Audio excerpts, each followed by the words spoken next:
This presentation was recorded at mvc3. For more content like this, go to www.mvcconf.com.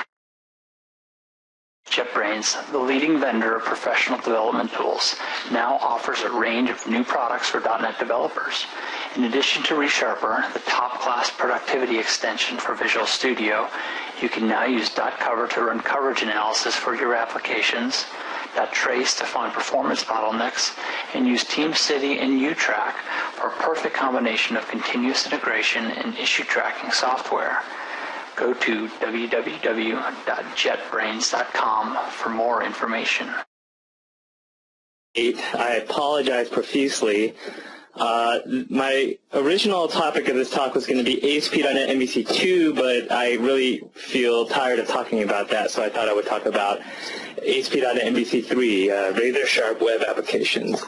So this is me, Bill Haack, Senior Program Manager at Microsoft, and there's my URL at haack.com if you want to read my blog for whatever reason.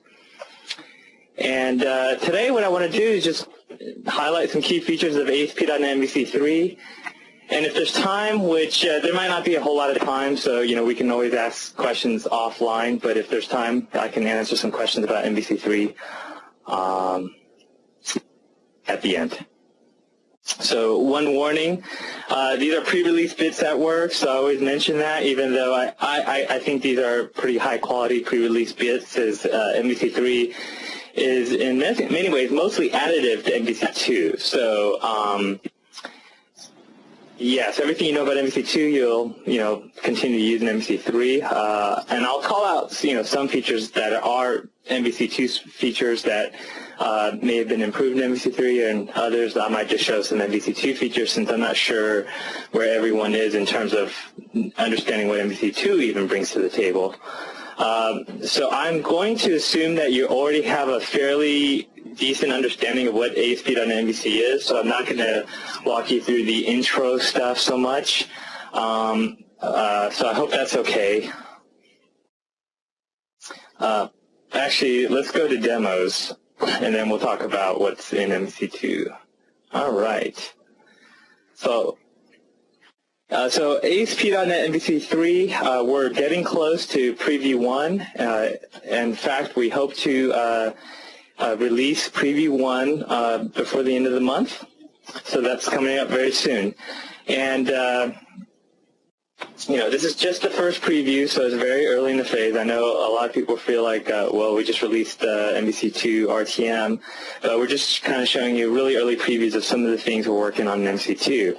I think probably the most interesting feature was reported on Scott Guthrie's blog, is the Razor View Engine. So let's take a quick look at that. So show of hands, how many of you have heard about the Razor syntax? Okay, if you're sitting in front of your computer with your hands up, then you probably look pretty foolish to your coworkers. But we have in MVC3 for Preview 1, although this will change in later versions, you'll notice here that we have two different project templates, one for Razor and one for ASPX. Our goal is to kind of condense that into one project template that will give you a choice when you start it off.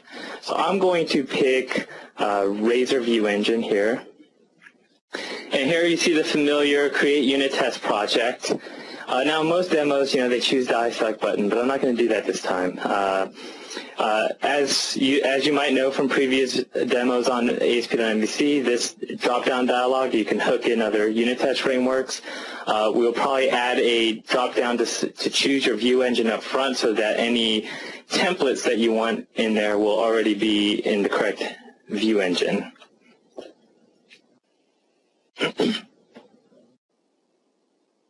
All right, so I clicked OK. So let's take a quick look at what got installed with the view engine. So if I go into the handy-dandy index.cs HTML, you'll notice here that this syntax is very lightweight here. We have this inherits system.web.mvc view page.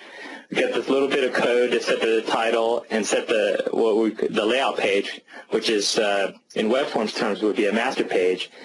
And then you notice here that we have this H2, and we're displaying a view.message here. Let's take a quick look at that layout page. Oops.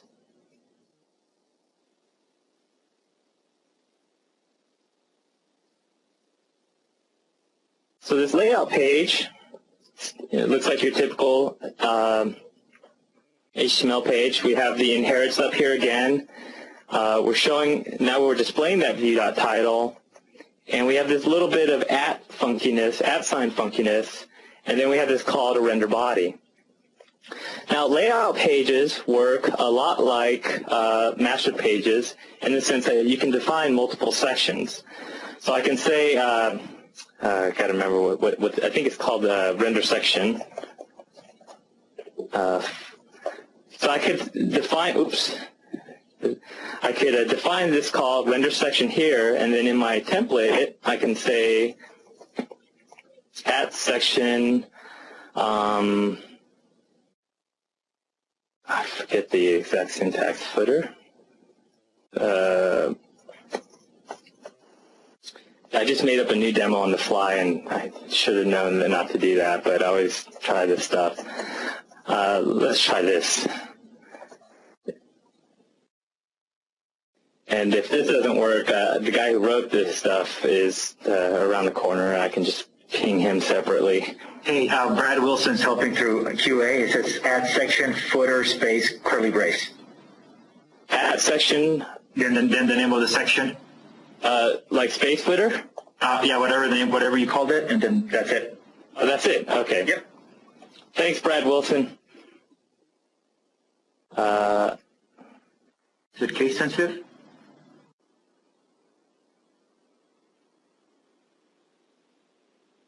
There we go. Okay. So look at that. Learn something new every day. So it doesn't matter where you put it.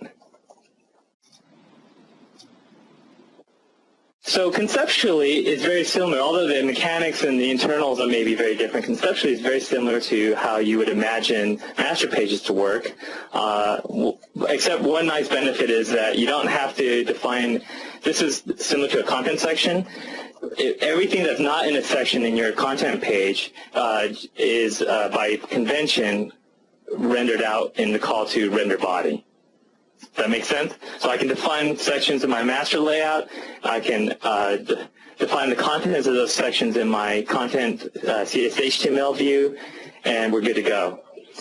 Now, what I want to do here is show a little bit more on Razor syntax, because I know that Scott Hunter was not around with a little bit of scheduling snafu, and he wasn't able to show off the Razor syntax. So I guess he's leaving that to the rest of us. So I'm going to create this character class. I like to use this demo of building a Dungeons & Dragons style character manager. So in this world, people have a first name,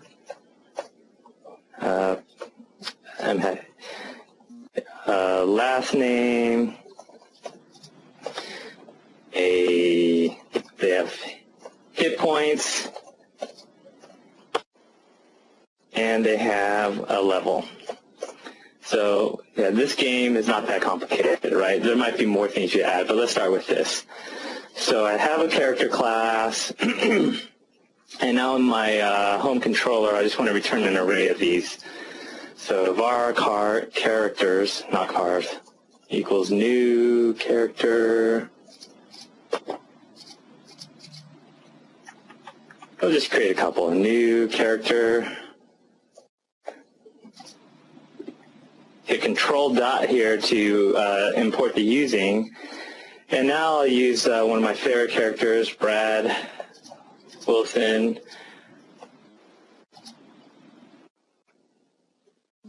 Let's see.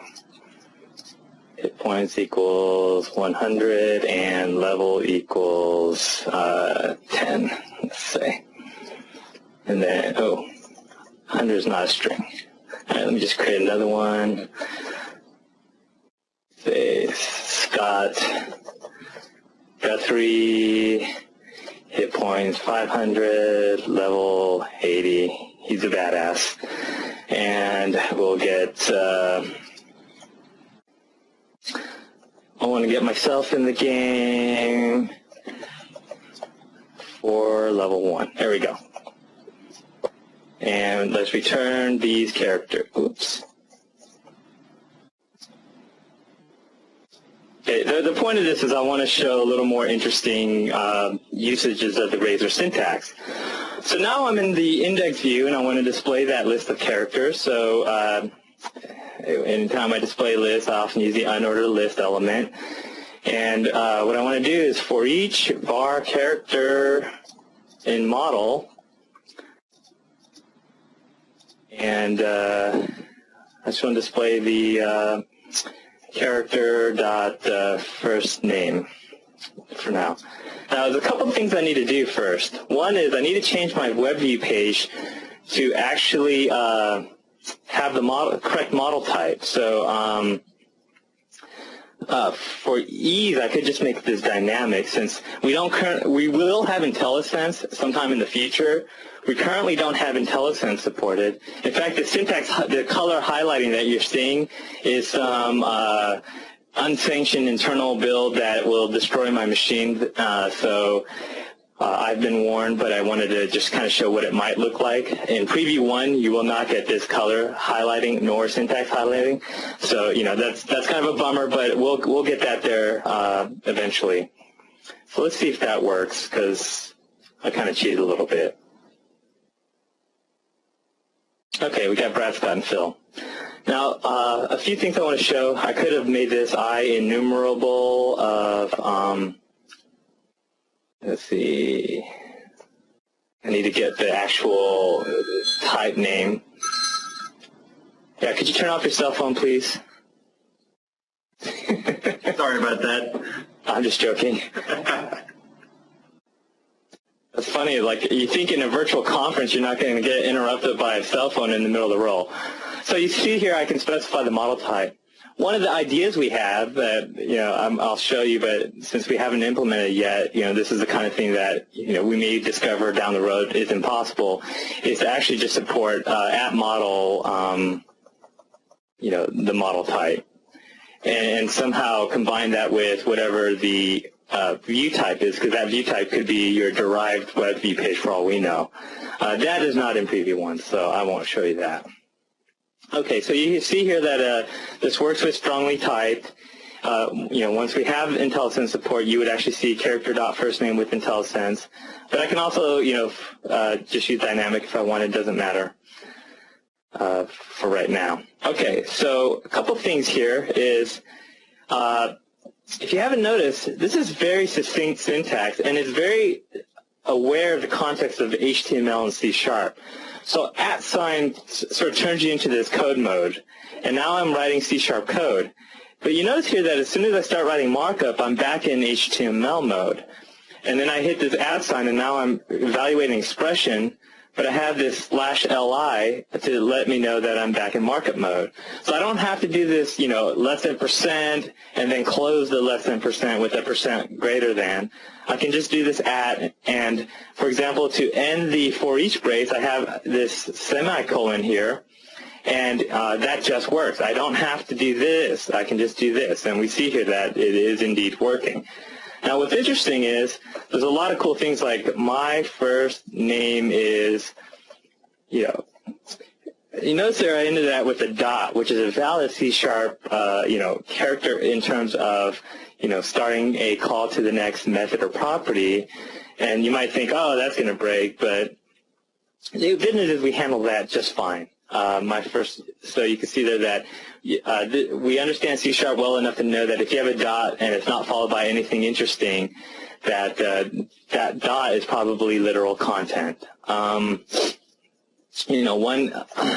One question that often comes up is, well, what if I have an email address? So my email is phil@microsoft.com.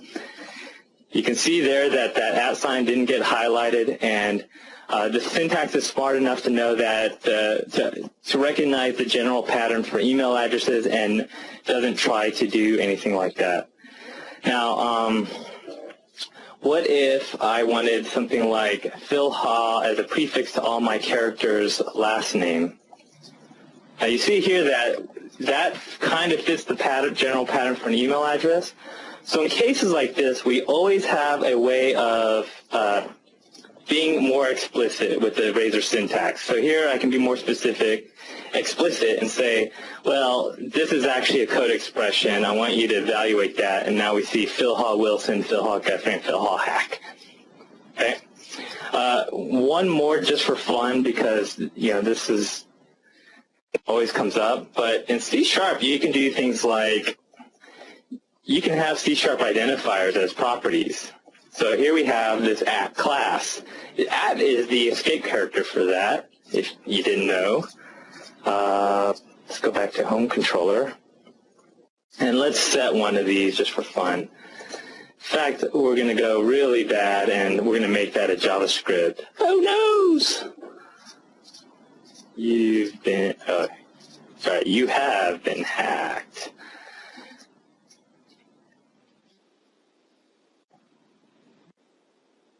Okay, compile that. That works. Okay. So the question here, oops, getting all keyboard happy here. The question here is, how do I present that in here? How do I display that if @ class? I can't just do @ class. That's not going to work. What I can do, though, is once again use the parentheses. Oops, at model.class. I can use the parentheses. Sorry, there we go. I can use the parentheses to be explicit about what the expression is. So almost there. There we go. So that should work right there.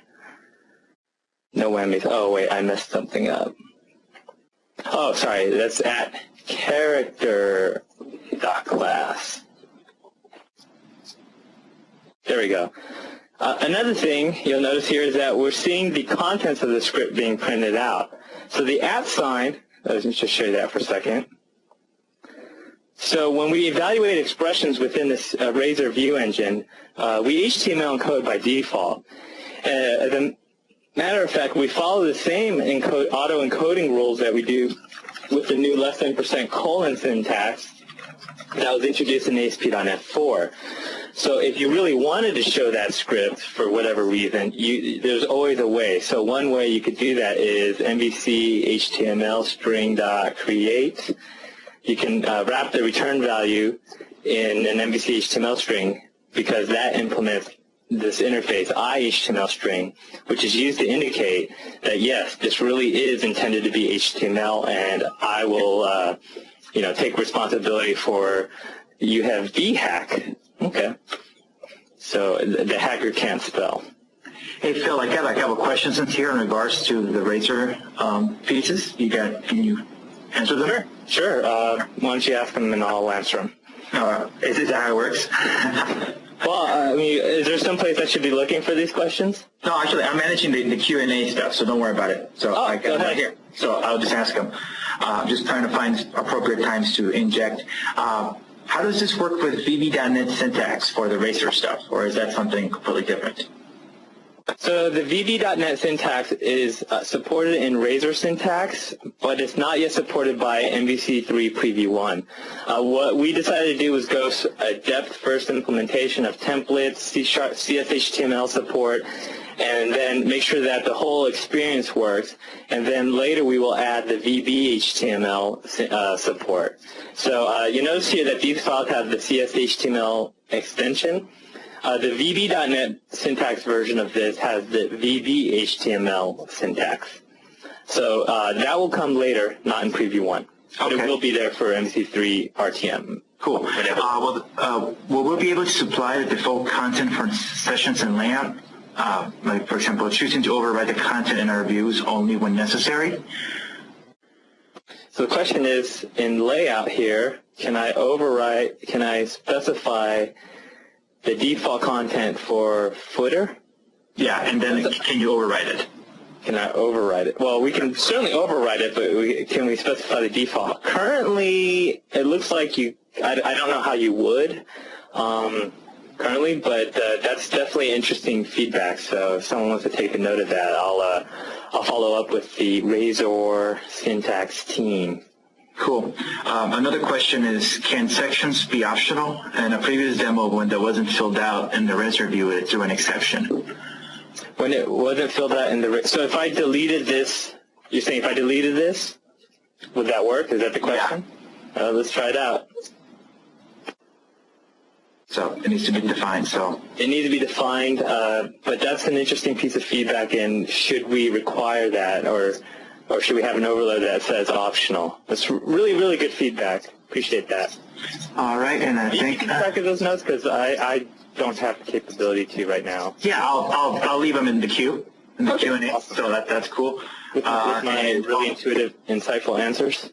Yeah, and here's another one that kind of maybe helps you move to the other part of the presentation is, what are specifics for web matrix/Razor stuff, and what is specific to mvc3? So, okay, so the syntax itself and everything I've shown you with this really cool transition between code and markup, that's specific to the Razor syntax.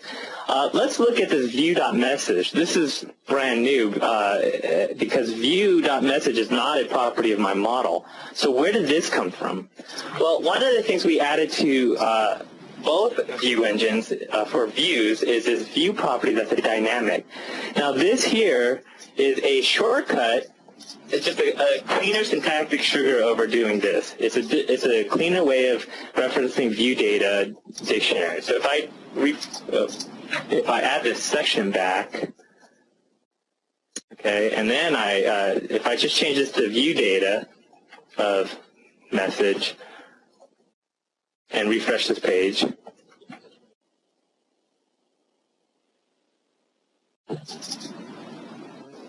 okay, so regarding the optional section, there is a way to determine if a section is defined and wrap that in an if block so that you wouldn't even call render section if it's not defined. So I don't know the specifics of that, but there is a way to do that. Cool. Okay, so you notice here that the message "Welcome to ASP.MVC" is still being displayed. So those two things are equivalent. Also in the controller. There we go.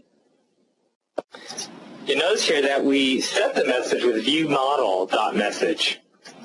So this, again, is equivalent to this. Now this features an MVC3 feature applies to any view engine, or well, web form view engine and Razor view engine. You'll notice here there's a slight bit of asymmetry here where we call it viewModel.message in the controller and we call it view.dot in the view. We wanted to keep this really clean, so we really liked view.dot, it's kind of a short amount of characters and such, but we couldn't call this view in the controller class, because, as you might imagine, because we already have a method called view. So that would be not kosher. So we've tried to think of other names where we can name them the same thing and kind of keep this terseness as well as descriptiveness. We've run a blank, but if you guys have, and not during the session, please, but if you guys have a name that we hadn't thought of that's just perfect for this, then would love to hear it. All right, so I've shown you CSHTML, Razor syntax. I've shown you the view and view model property, which are just dynamic properties that are syntactic sugar over view data dictionary, and I've shown you how layouts work. Let's move to another feature here that I want to talk about, or a scenario. So speaking of Brad, he wrote this really cool thing called a request timing action filter. So I'm just going to grab this and pop it into my project. So request timing filter is an action filter and a result filter, and what it does is when the action is executing, it starts the timer. When the action is executed, it stops the timer. As well as when the result is executed, it does the same thing. And then at the very end, it spits out the amount of time that the action took to execute. It's kind of fun. And I could make this derived from action filter attribute, and I could apply this to every action method I wanted to see it working, right? Let's just try this. I mean, this is one way we could do this in, oh, whoops, I'd have to override those. Maybe something like override. Let's just turn this into, this is the mvc3 approach, right? Which is your hint that something's changed in mvc3. Okay, that succeeds. So let's make sure this works. So if I take this request timing filter and I go to home controller and put it on index,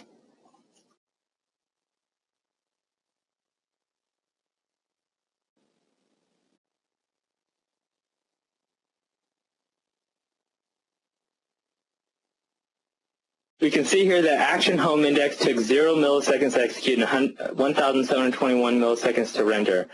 So that's pretty cool. That could be a useful attribute.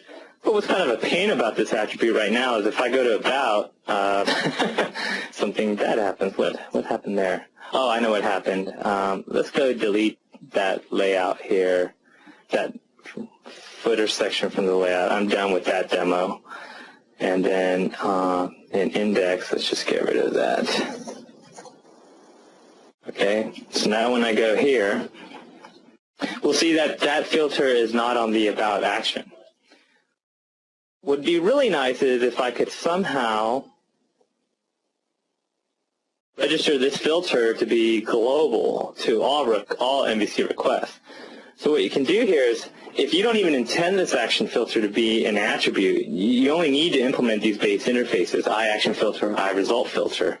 And then in global ASAX.cs, we have this section here, this method, register global filters. I can now go here, call filters.add, new request timing filter. Let me just, sure. Oh, whoops. Oh, I need to go back to home control and get rid of it on the action method. Okay. So this thing is being passed as global filter collection. And that thing is defined down here, global filters.filters.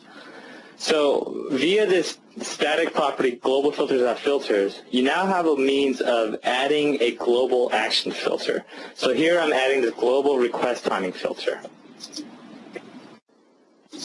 And so now when I go to the about action, well, now when I compile the app and then visit the about action, we can see that it's working on about, it's working on home, it even works on the logon page. So now we've added global action filters. So later I'll show you something even cooler regarding our action filters implementation, but I'm going to take a tangent. Hey Javier, if I have to go over a little bit, is that like the end of the world, or? Nope, you are cool, Mr. Hack. Okay. So I had this idea of an app that I was going to have an action method where you could ask a question and the method would return a nice answer. So I was going to call it sort of like the Oracle or a Magic 8-Ball. So let's add an action method that does this. And we probably have a shortcut for adding actions that I just forgot what it was. So string question. Oh. So we need an action method for the get. This action method will display the view that asks you the question, and then we'll have one that will accept the answer. Really simple action method. And I'll annotate this one with HTTP post, which lets us know that, which lets MVC framework know that this action method only responds to an HTTP post. Now I need a new class here, var Oracle equals new magic 8-ball. new magic 8 ball, and then I can generate that class here and implement it. Public string answer the question. In fact, I already have this implementation here that I'll grab here. Just grab this so you don't have to see me type all of this.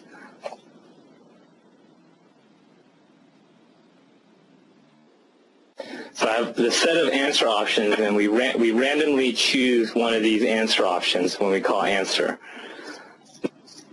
So let me just go to home. Oops.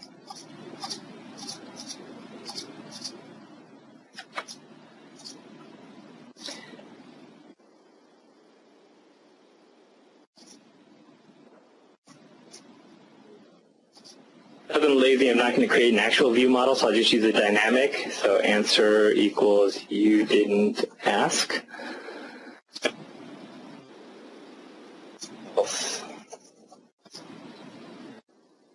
What I'm doing here is mistyping things. View model dot answer equals, we'll ask the oracle the question and get that answer and put it in the view. Okay, so pretty simple action method. Let's go here and add a view for that. Notice here that the Add View dialog now supports two different view engines, C# and CSS/HTML. Some of the work that we've done in Preview 1 that will continue in the next previews is we do have support for getting other view engines in there. So you may have seen Scott Guthrie's blog about Spark and show a screenshot of Spark in there.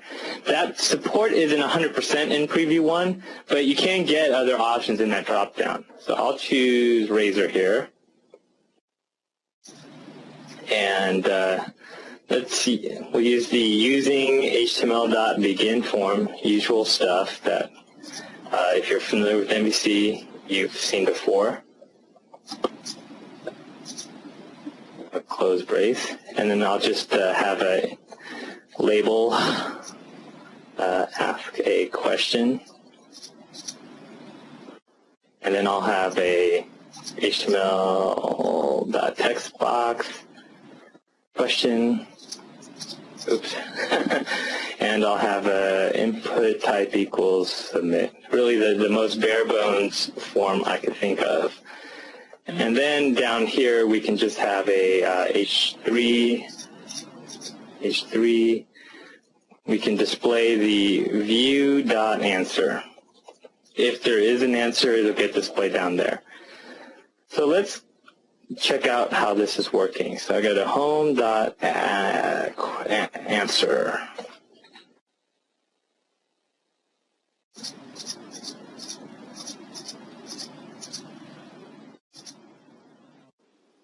Okay, so I asked the question, is this session going well? And I got the answer, don't count on it. All right, well, let's try to spruce this up. So there's a couple problems that I see with this implementation currently. One is that we're really tightly coupled to a specific implementation of an oracle, which is this magic 8-ball implementation. I might have other sources or other repositories of answers to questions that I want to be able to hook into this controller action. One great way of kind of sussing out these code smells is writing unit tests. So let's imagine that I had done the right thing and written these unit tests first. I'm going to go ahead and delete these existing ones. I might have found some of these design issues beforehand, before I had written this code. So let's see. So I'm going to write some simple tests. This is not what I would actually call a unit test, but I'm being lazy here. So let's see. Controller.answer. How is it going?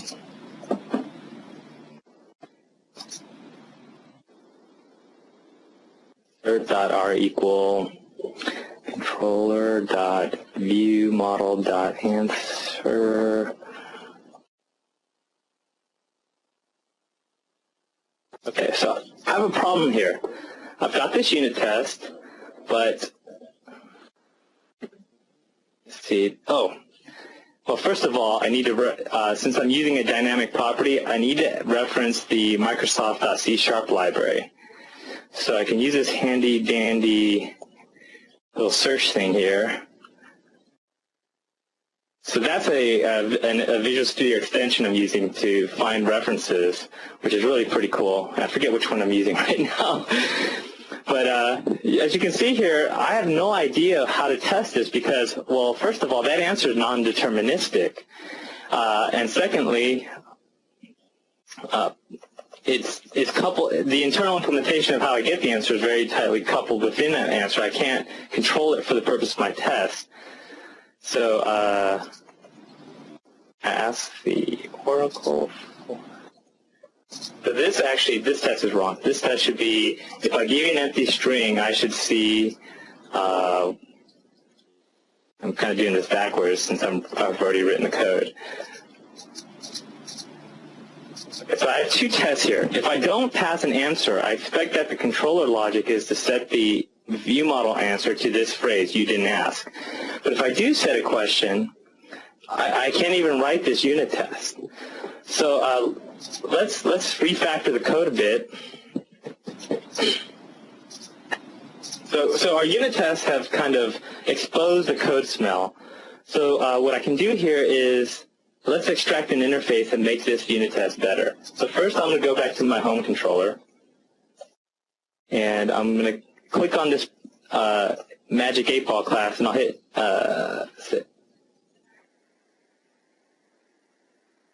right-click, refactor, and extract interface. And we'll call it the iOracle interface.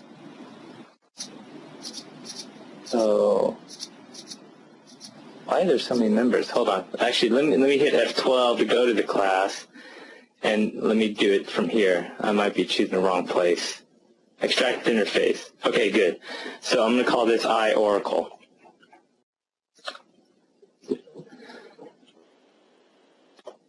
So let's make this a public interface.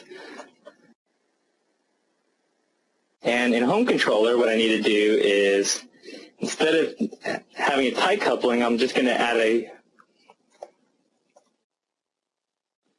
constructor argument that takes in this dependency.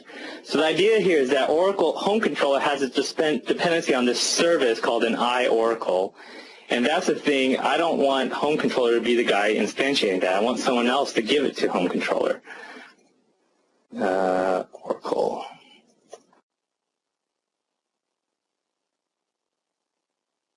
And now, instead of having that, I can just do this. Oops. Now, to make my unit test work, I need to go back to my unit test, and we need to add a reference to, I'm going to use a mocking framework called MOQ. Pop that in there. And what MOQ allows me to do is fake out an iOracle and have it answer exactly what I want it to answer, because I'm not testing the Oracle logic in this unit test. I'm testing my controller's logic. And I just want to make sure that my controller calls the Oracle in the correct manner. The Oracle mock equals new mock, oops, mock iOracle, and Oracle mock dot object. And what I need to do is set an expectation here. So set up O such that O dot answer with how is it going will respond with, oops, just fine. And now I can put that in my unit test. Just fine. Now up here, I know that if I pass in an empty string, the Oracle is never even consulted, so that should work. So if I run these unit tests,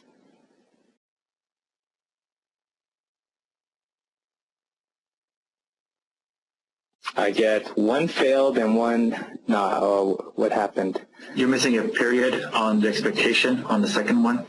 Aha, yes, there we go. On this one, right? Yep, correct. Thank you. Just testing to see if you're paying attention, Javier. Good job. All right, so we get 2 passing unit tests. Great. So let's see what happens when we go here. Oh, we get the dreaded no parameter list constructor defined on this object. So by default in ASP.NET MVC, your controller constructor has to have a default constructor or we can't construct it. One way around that in previous versions of MVC 1 and 2 is that you would have to write a custom controller factory and have that controller factory instantiate your controllers. Now the downside of doing that was that the default controller factory has a lot of logic for determining which is the right controller type based on areas and route namespaces and all this other stuff. So you wanted to be very careful that you didn't override that logic, that you only override the instantiation logic. Now with MVC 3, we're adding something new. So we're adding support for a pattern of service location that's based on the common service locator. So if I go to application start,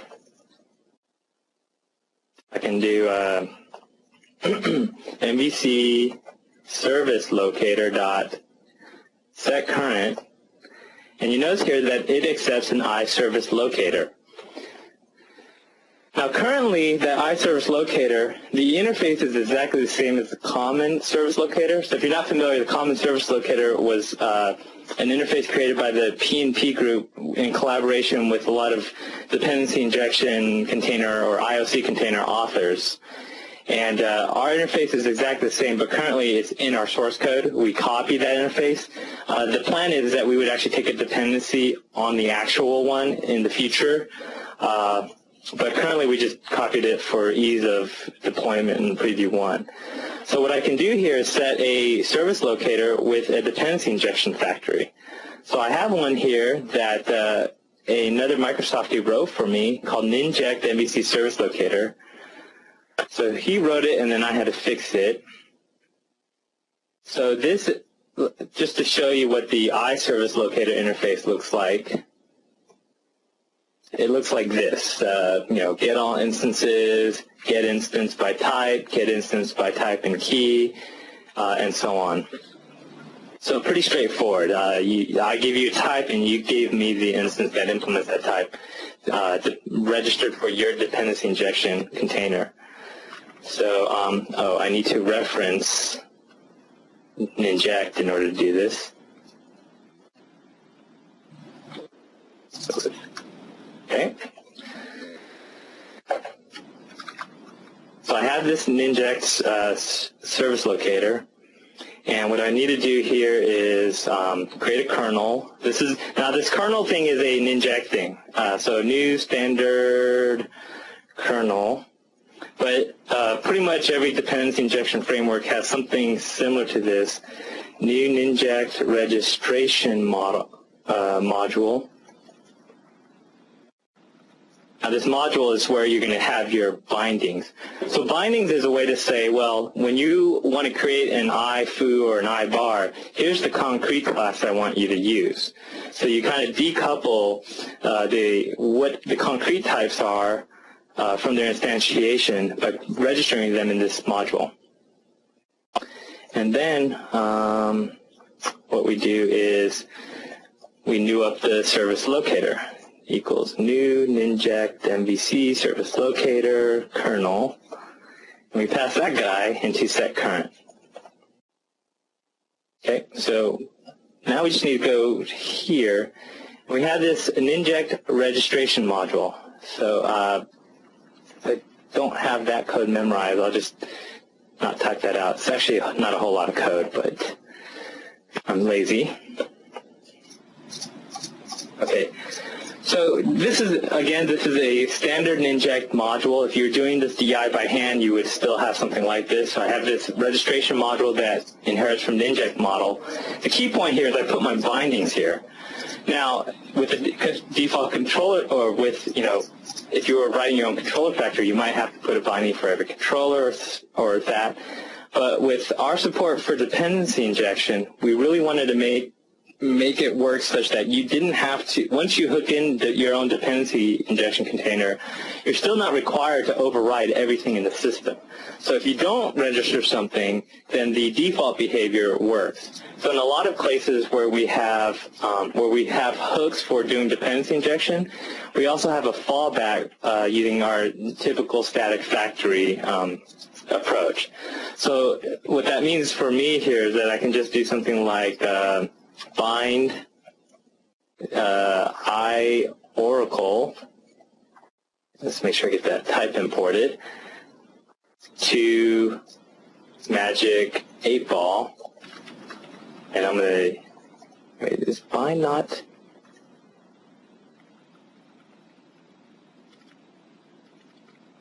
wait, what's wrong here? Bind of T is a method which is not valid in a given context.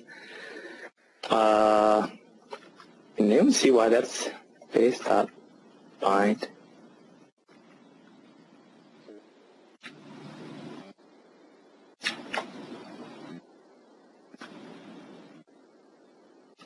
To magic 8-ball. I must have just had some sort of typo. Sorry about that. All right. As in request scope. So that's an injectism saying that I only want you to bind that not in a singleton scope, but in a request scope. All right. So let's build that. So just with that one registration now, I should be able to run my example here. And now I've hooked up that dependency, and let's go to home/answer and make sure that it still works. Does it work? Okay, we'll ask again later. Okay, so you can see here that we've added support for dependency injection directly into the .NET into the MVC framework. So hooking up controllers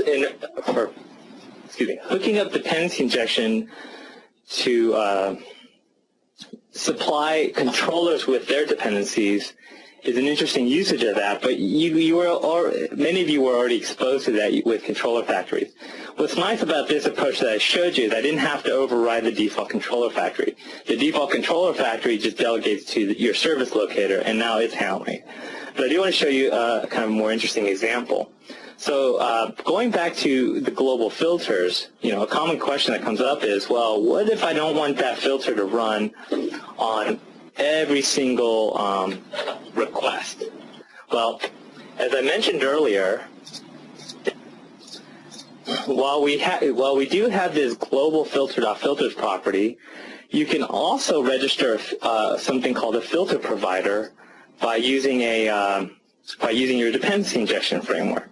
So filters, the whole concept of filters is that we have this concept of filter providers, and we have a default one that looks at attributes, and another one, a default one that looks at this global filters collection. But you could write a filter provider that looks at anything you wanted. So I'm going to add something that Brad also wrote called a conditional filter provider. So this conditional filter provider implements iFilterProvider, and there's only one method you have to implement, which is getFilters. So you're given a controller context, and you're given an action descriptor. Now, given those two things, you pretty much have everything you need to implement any kind of filter provider and any kind of conditional filter provider. In this particular case, the filter provider takes in a func of controller context and object, which is a condition. And so the filter that you add will only run if that condition is met. So let me show you an example of how I would use this. So going back to global ASAX, I'm going to remove this call to filters.add request timing filter. Instead, what I'm going to do is new up this new conditional filter provider. Var provider equals. And then in this provider, I'm going to add this line of code here. controller context such that controller context.http context is debugging enabled new request timing filter or null. Okay. Did I type that? Okay. So basically what I'm doing is I'm adding this condition that if debugging is enabled, then we will have this new request timing filter in the list of filters. Otherwise, we'll have nothing. So remember, that condition gets evaluated per request. So now when I run this thing, you can see here that did I do something wrong? Oh, sorry. One other step. Let's go to the Ninject registration model. And what I need to do is bind iFilterProvider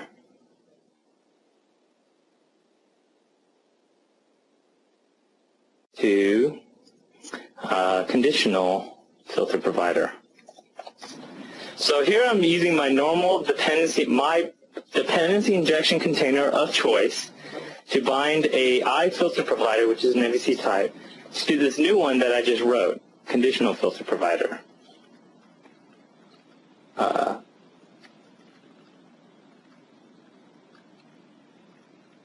Actually, to constant. I know what I'm doing wrong. Sorry, let me just...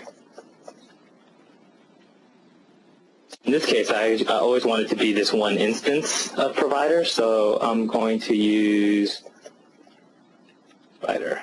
There we go. So in this case, I want anytime it asks for an iFilter provider, I want it to be this very instance of the filter provider. So that's what this toConstant does. So now when I refresh this, whoops, we can see that the filter is still working.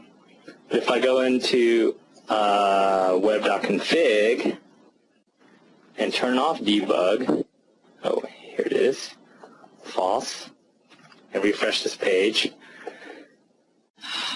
we can see that the filter is not executing. And not only is the filter not executing, it's not even there. All right, so I'm running low on time, so I'll go back to my slides here.